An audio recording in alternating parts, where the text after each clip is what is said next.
Добро вечер, почитувани гледачи, добро дојдовте во уште едно само интервју. Наш гостин вечерва Александар Николовски, вице-премиер и министер за транспорт. Господин Николовски, благодарам што прифативте поканата.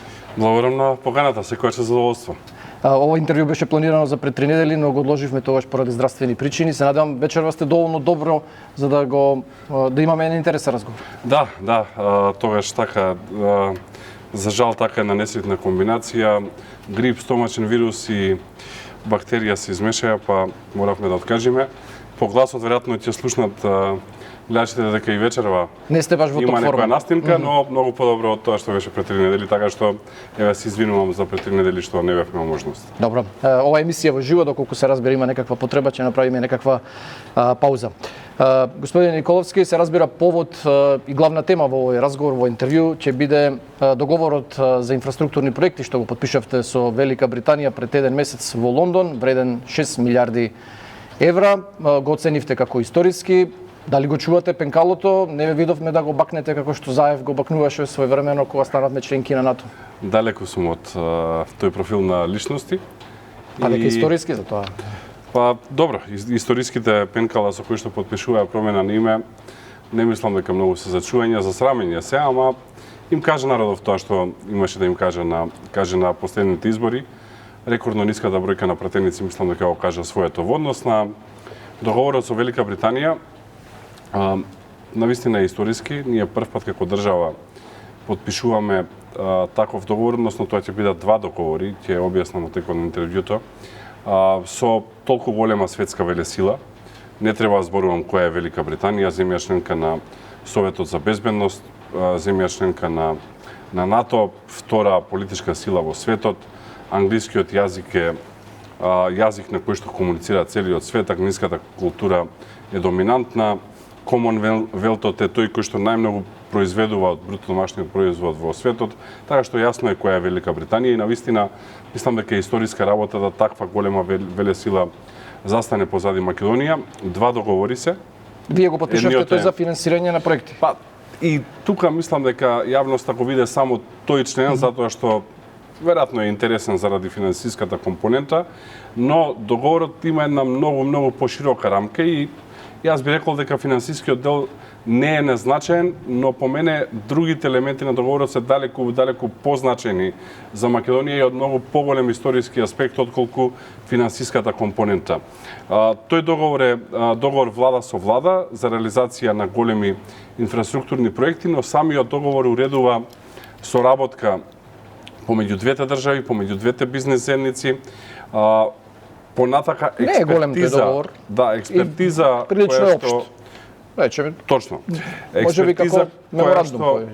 Не е меморандум, туку е договор, има голема разлика. Да, ама нема некои обврски ни за нас, ни за нив, нема ни некои пенали да се платат доколку се раскине во одреден момент. Мислам онака баш пријателски договор некако. Точно, пак се враќаме само на членот кој што јавноста го гледа во однос на финансирањето. За мене, како што кажав, работата е многу поголема и генерално е работата многу поголема.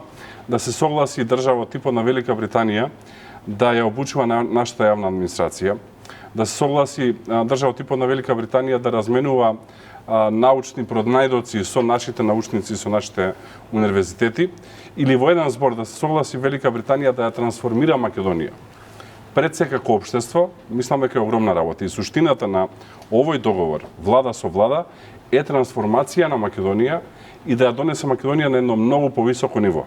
И секако дека тоа мора да биде проследено и со реализација на проекти, но суштината на договорот влада со влада е користење на најдобрите пракси, најголемите умови од Велика Британија и најдобрите практики кои што ги имат за Македонија да оди чекор напред.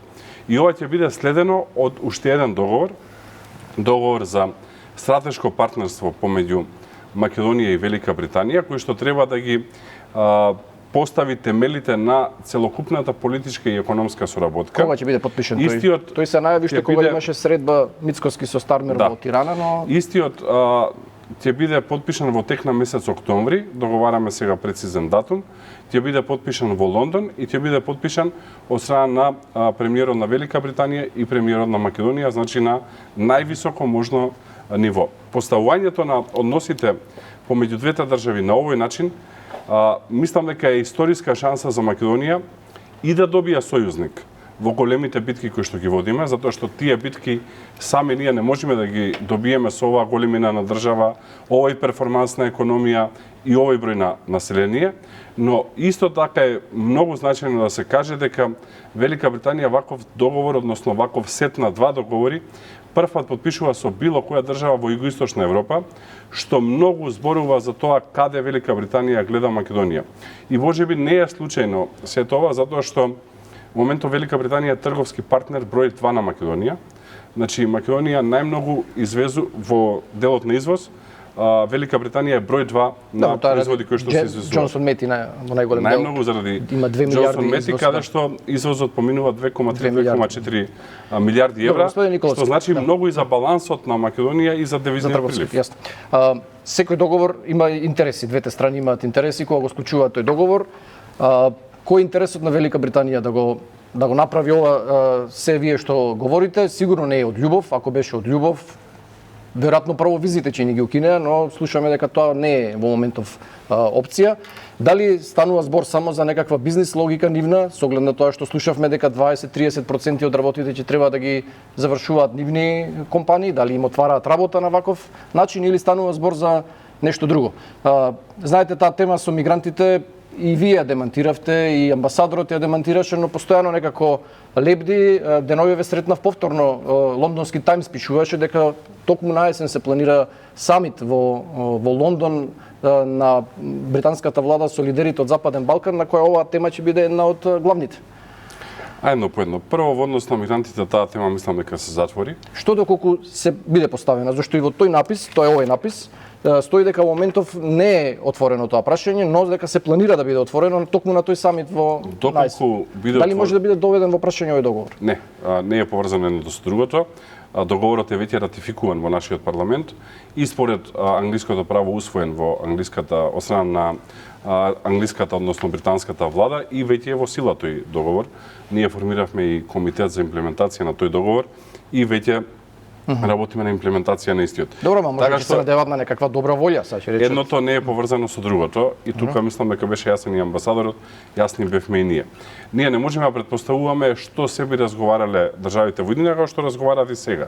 Но нашиот став по однос на прашањето со мигрантите е јасен и мислам дека тука јасно ја кажавме нашата позиција и не гледам што тука би се променило.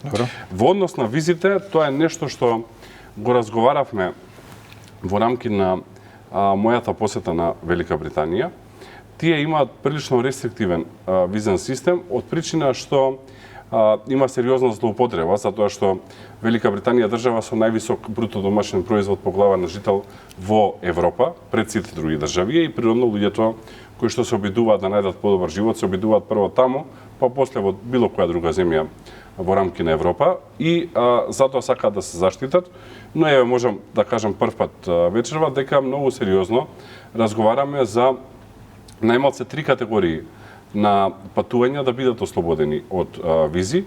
И тие 3 категории ќе кажам оноку колку што можам. Добро. Тие 3 категории практично ќе покријат 80% од граѓаните на Македонија.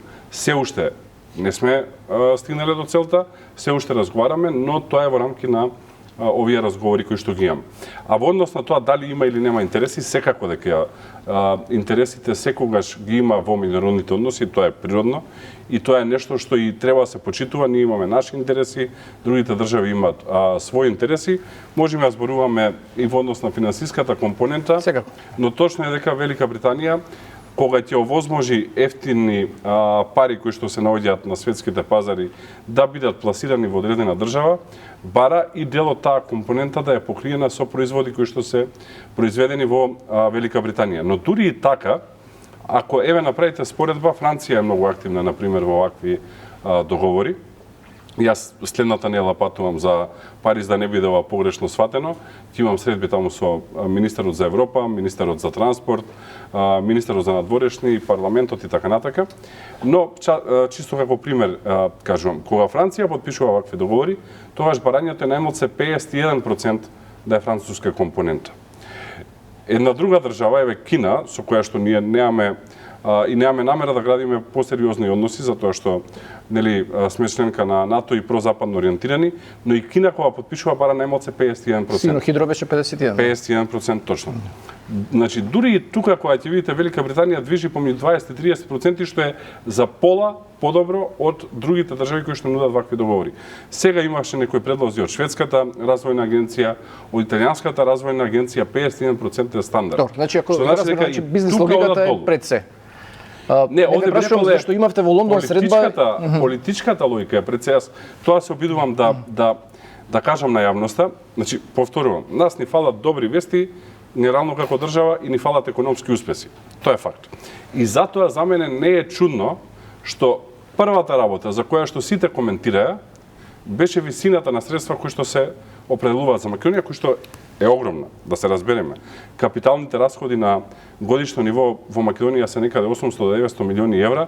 Ние тука зборуваме за 6 милиарди евра, што би покрило некаде 7 до 8 години капитални расходи. Не, загриженост е дека ќе порасне долгот сега. Дека ќе биде кредит, дека нема да биде. Можеме и за тоа да зборуваме, но тоа беше најмногу коментирано, а помалку беше на пример коментирано тоа што договорот се потпишан и помалку ни повеќе во кабинетот кој што Винстон Черчил го користел во Втората светска војна и од каде што практично ја водел Втората светска војна. Тоа во светската дипломатија не се случајни работи. Тоа не се работи кои што случајно се прават. Тамошниот протокол не го прави тоа случајно.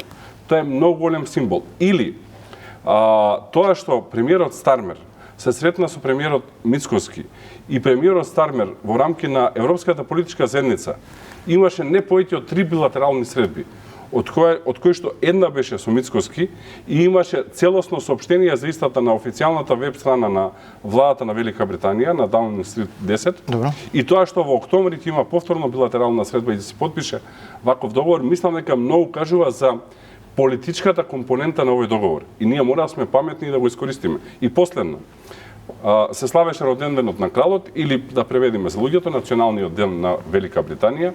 Многу јасна порака испрати амбасадорот на Велика Британија кога рече дека Велика Британија е на страна на послабите и на страна на оние кои што се нападнати, малтретирани и така натака, јасно алудирајќи на Бугарија и јасно праќајќи порака кон Бугарија дека мора да престанат. Ние не можеме да ги добиваме битките, вклучувајќи не се во Европска унија, не може многу да ни помогнат. Бугарија без големи сојузници. Еве прв пат имаме таков еден голем сојузник. Да, но не се членка на Европска унија и не може многу да ни помогнат однатре. Може споредно да ни помогнат, но не може директно. Велика Британија. Добро, се разбира дека историски ќе биде договорот поради многу причини што ги наведовте, но најмногу поради обемот на договорената соработка. Сега знаете, прашањето е како ќе биде запаметен. Дали ќе биде тоа запаметен како прв договор кој ќе биде транспарентен без сомнежи за корупција или ќе биде уштеден во низата Бехтел, Енка, Сино, Хидро, секоја влада кај нас во минативе години си имаше по некој ваков договор.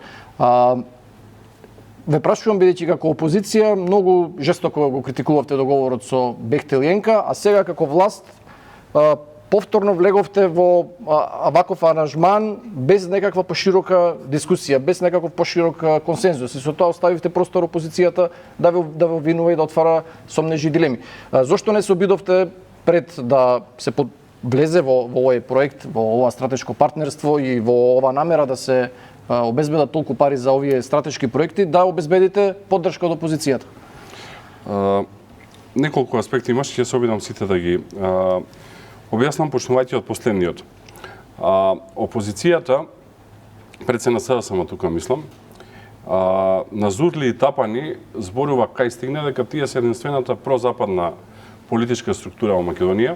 Ќе ја потсетам не така одамна, пред година дена, кога бевме ние во опозиција, не само што не обвинува, извешта и пушта нивните испостави по Агенција за разузнавање и Агенција за национална безбедност до странски амбасади, дека ние сме происточно ориентирани, дека работиме против интересите на НАТО, дека работиме за Русија, Кина, Иран и така натака. Ова се факти, ова не се работи кои што јас туку така ги кажувам.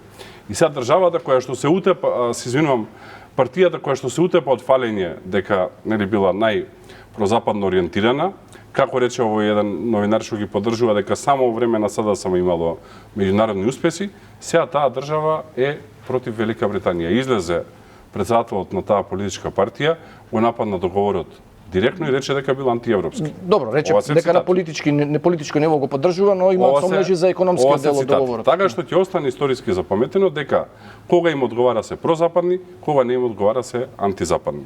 Тоа е околу стратешкото партнерство. Околу транспарентноста, претпоставам пак се враќаме се на финансискиот дел. Ние максимално транспарентно го водиме процесот. Знаете дека договорот беше веднаш испратен во собранието и беше ратификуван и сите чекори кои што ќе следат за реализација на договорот секако дека ќе бидат транспарентни. Извинете, тука морам да не прекинам. Има еден член во договорот, член 4, вика има клаузула за доверливост. Се разбира, затоа што ние ќе имаме. Зошто е таа клаузула за доверливост? Што е тоа што нема да смее да се објавува? Ќе имаме размена на безбедносни информации и информации од разузнавачката заедница. И секако дека не се поврзани со овие тендери со инфраструктурни проекти. Договорот е еден член во договорот се однесува на финансиската компонента. Има многу други делови во договорот кои што зборуваат за политичката соработка. Но разбирам дека финансиската компонента е таа која што пробуди најмногу интерес, затоа што прв пат некоја држава вели толку голема сума сме спремни да ставиме на располагање на Македонија. И има голема разлика. Го спомнавте договорот со Бехтел и ЕНКА. Тоа е договор помеѓу држава и конзорциум на две компании. Ние овдека зборуваме за договор помеѓу две држави. Добро, ама потоа ќе следува и со компанија, таа што ќе гради. Се разбира, но Македонија тогаш не подпиша договор влада со Соединетите Американски држави или со Турција од каде што потекнуваат овие две компании. Македонија тогаш подпиша договор со компанија или конзорциум на компании. И затоа беше нашата критика. Многу различно е. Не се споредува едното со другото. Дај Боже ние да подпишеме со Соединетите Американски држави договор влада со влада на кој што добро, пак треба да биде транспарентен, не треба да биде таен договорот. Проблемот беше што тој договор беше таен, да. Така што многу се различни работите, не се споредливи. Јас разбирам дека јавноста и не мора да ги знае сите детали, не мора да знае како функционира политичкиот и економскиот систем, но затоа сме ние тука да објасниме. Добро, сега на почетокот првично впечатокот беше дека овие 6 милиарди евра ќе бидат од Британија, но сега со тек на време стана јасно дека тие всушност се некаков гарант, жирант дека ние ќе земеме пари од меѓународни институции или од комерцијални банки, а Велика Британија гарантира дека тие пари ќе ги вратиме. Ако не ги вратиме ние, дека ќе ги вратат тие. Да расчистиме, значи парите нема да бидат од владата на Велика Британија, бидејќи пред 2 дена имаше соопштение од Министерство за финансии дека испратиле писма 22 таму до банки од цел свет со кои бараат 1,91 милиарда евра за брзата железница. Точно. Значи, добро и овие работи да ги објасниме. Прво зборуваме за рамка. Тоа не значи дека сите средства мора или ќе се искористат. Ќе се користат во рамки на проектите кои што ќе ги има Македонија и кои што ќе цени дека треба да ги развива. Ние и во овој момент не зборуваме за искористување на сите средства, зборуваме некаде за искористување на 33% од средствата кои што ни се ставени на располагање. Овие 1,91 милиарда и плюс 200 и околу 200 милиони за болници. За болниците. Да. Тоа е едниот аспект. Од каде ќе видат парите? Одам на тоа. Вториот аспект. За проектно финансирање, затоа што ние се зборуваме за финансирање на проекти, сите држави функционираат на исти начин. А тоа излегуваат на меѓународниот пазар, на финансиски институции и бараат средства таму за големите проекти или ги финансираат од буџет, што е многу поретко, затоа што буџетот не може тоа да го издржи. Овдека сега што се случува? Доколку ние излеземе со нашиот кредитен рейтинг пред меѓународните институции, кои што зависно дали е Moody's или Fitch е ББ минус или ББ плюс, се извинувам, а сега морам вака стручно да објаснам. Во тој случај ќе добиеме далеку повисока каматна стапка отколку ако излеземе со кредитниот рейтинг на Велика Британија, кој што е највисок во светот и кој што е АА. Тоа е како да си вработен да бараш кредит со 20.000 или како да си вработен со 100.000 да бараш кредит, да. Тоа е најдобрата вака споредба. Значи Велика Британија се согласува да сопствениот кредитен рейтинг го заложи за Македонија, што ќе се согласите е политичка порака појасна да не може да биде. И сега да се вратиме на суштината.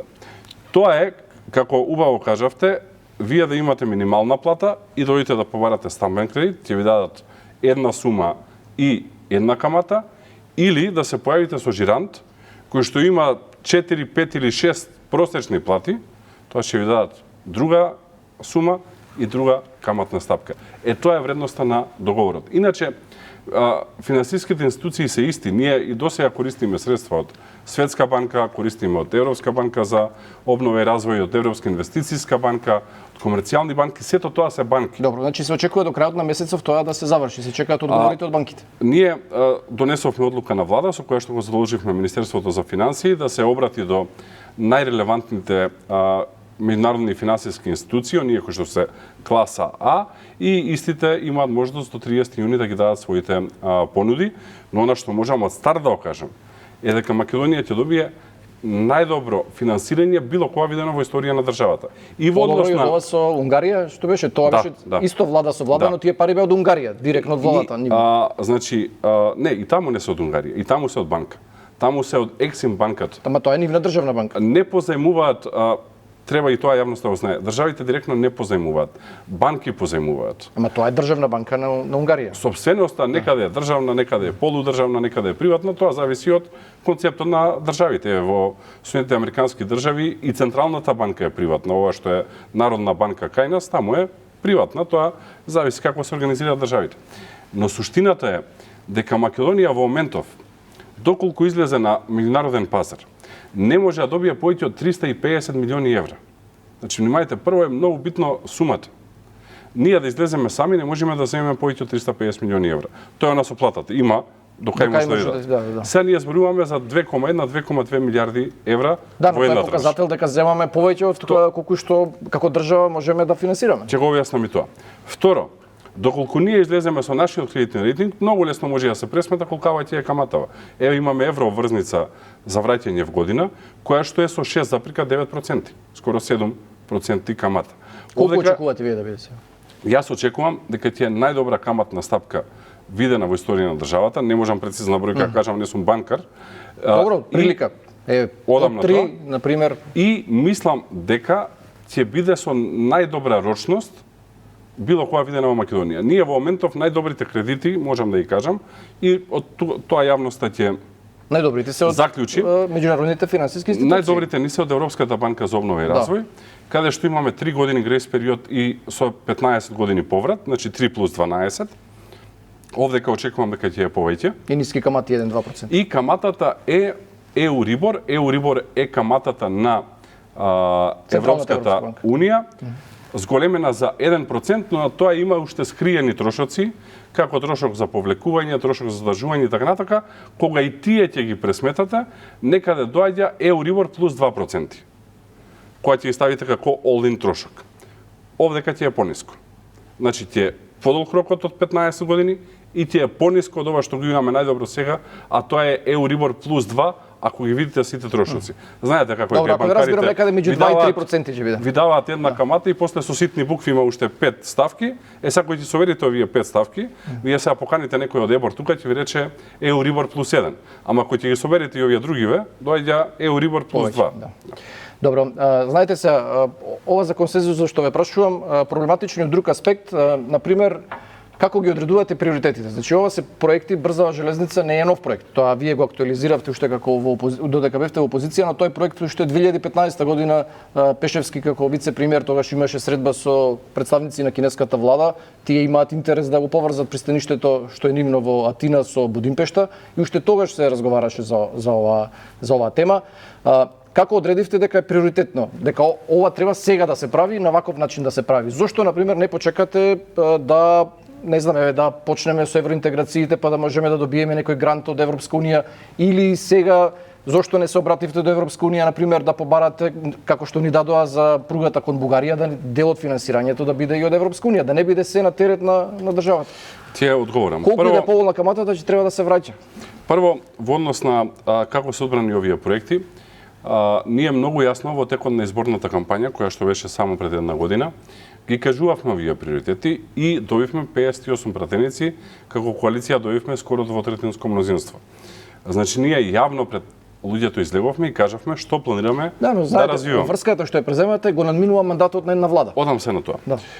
Така што и за пругата, и за болниците ние јавно зборувавме во текот на изборната кампања и не мислам дека има било кој што не сака да се вози во модерни возови или не сака да се лечи во убави болници, како што мислам дека нема ни една компанија на која што ќе смета нивната роба за некаде 2 часа да е во Солун и да е натоварена на брод и побрзо да можат на тој начин да извезуваат. Во однос на ова што го кажавте, јас секогаш сум отворен. Доколку го видите планот за раст на Европската Унија, ќе видите дека и таму е кредит. Тоа некако вешто се крие од јавноста. Нешто има кредит, нешто е грант. Не, главно е кредит. Тоа е многу битно, треба да го знае јавноста. Со цела почетно така е. Ние го усвоивме тој закон за заложување во собранието. И таму, ако видите, за пругата се ставени на располагање 200 милиони евра, што е 1/10 од тоа што ни треба. Значи, ни фалат уште 90% за да го завршиме проектот. Со 10% вие не можете да завршите проект. И кога седнавме да разговараме... Добро, тие се за да се реновира, не да се гради нова пруга. Одам на тоа. Нивниот предлог беше, дајте поделете на 11 дела, пошто и сами се свесни дека не може со овие средства да се заврши, па да видиме кој дел е најбитен, па да го завршиме тој. Мојата реакција беше дека не може ние на пругата на еден дел да имаме супер модерни решенија, на останатиот да имаме решенија какви што имаме во моментов. Или го правиме проектот, или не го правиме проектот. Истото и со болниците. Или ги реконструираме, или градиме, зависно каде што целосно ги опремуваме и имаме болници во кои што човек влегува и знае дека ќе биде добро третиран, или воопшто да не почнуваме. По мене, така се работат проекти. Но сме отворени и за тие средства. Веќе направивме комуникација, го споменавте коридорот 8. Може би со овие 200 милиони не е лоша идеја да се реконструира, да се надгради и да се направи една добра сигнализација и електрификација на западниот дел од коридорот 8.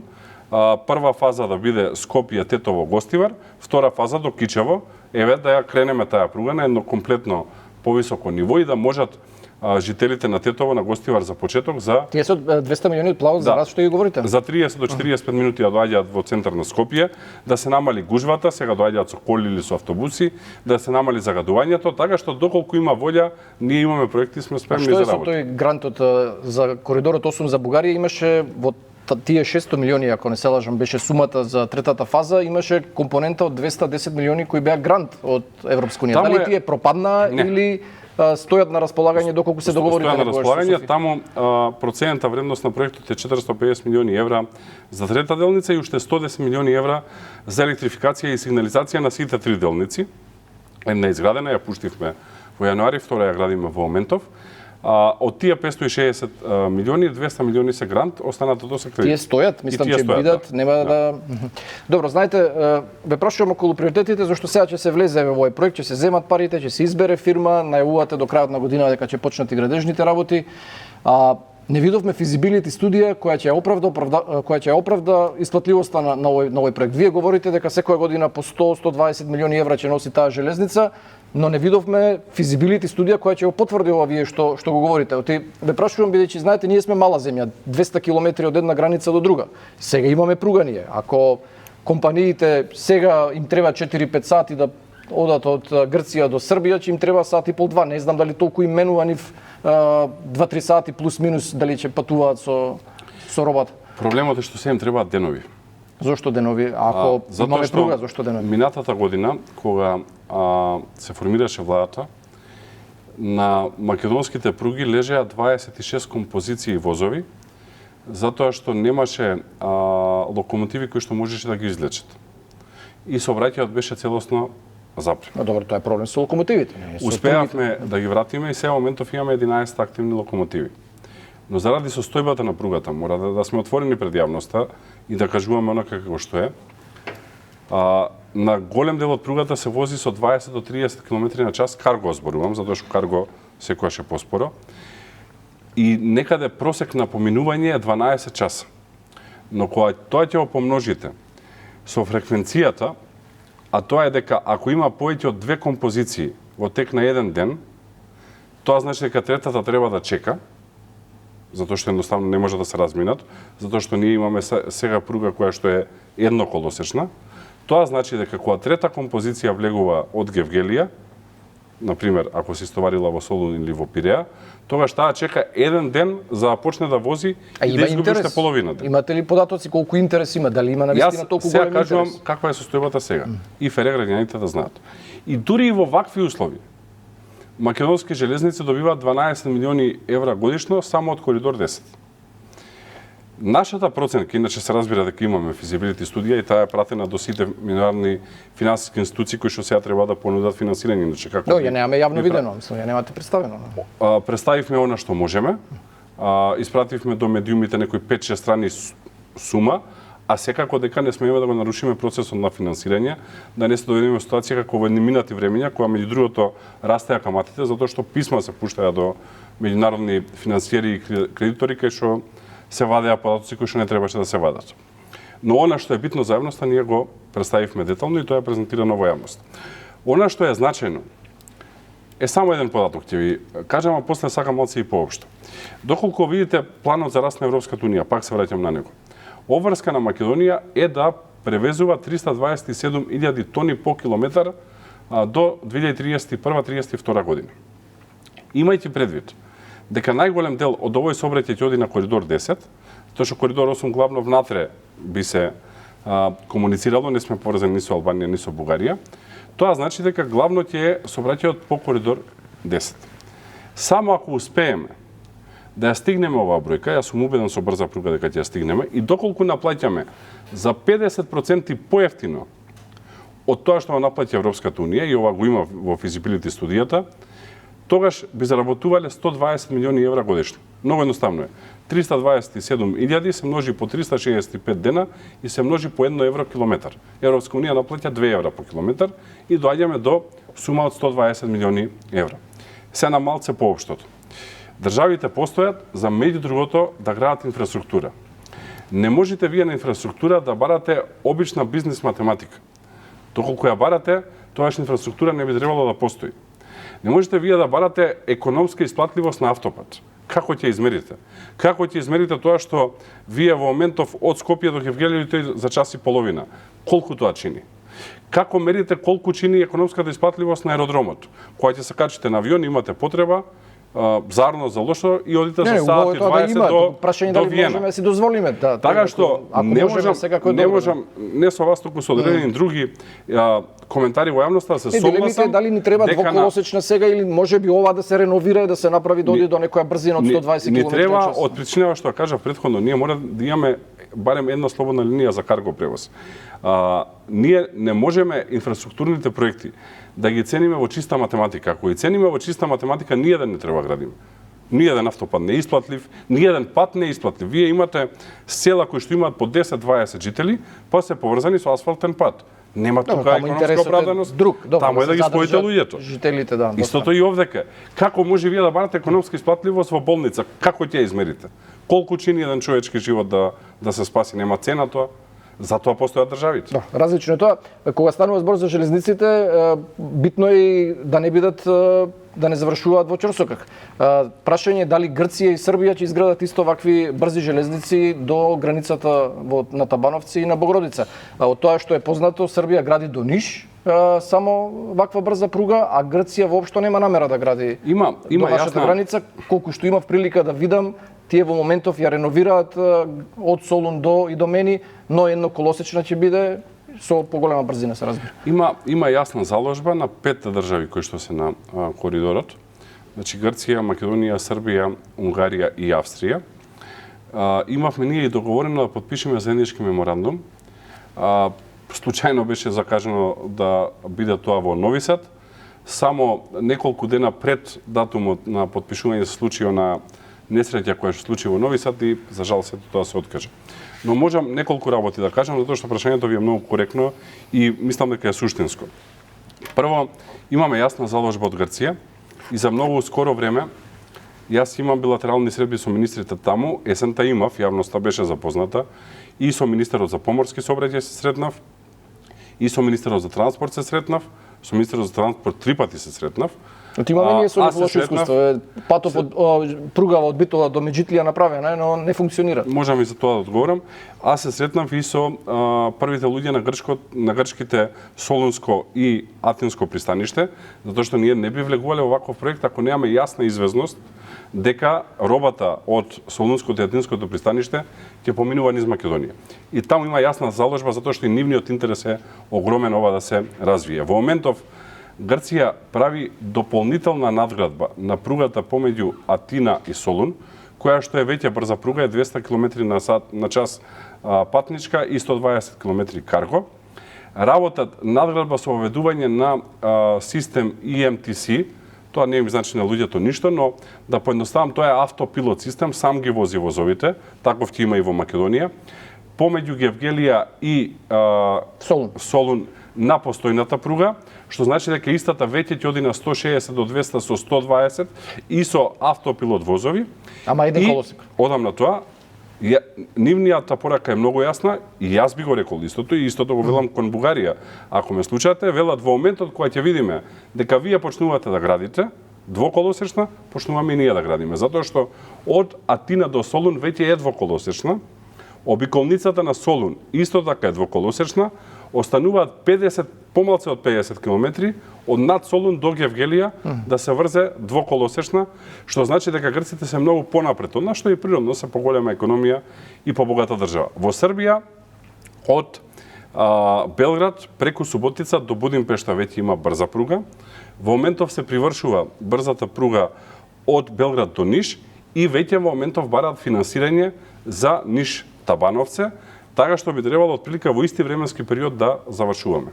Имаше некој договор, подпишува Ковачевски и Бочварски пред 2 години со владата. Тој е договор, тој е без разлика што од претходната влада е преземена обврска и ние стоиме да го реализираме. Тие го подпишале, ама како што кажавте, ништо не бидна, ние гледате реализираме. Добро, ќе направиме тука кратка пауза, па продолжуваме веднаш по рекламите. Почитувани, останете со нас.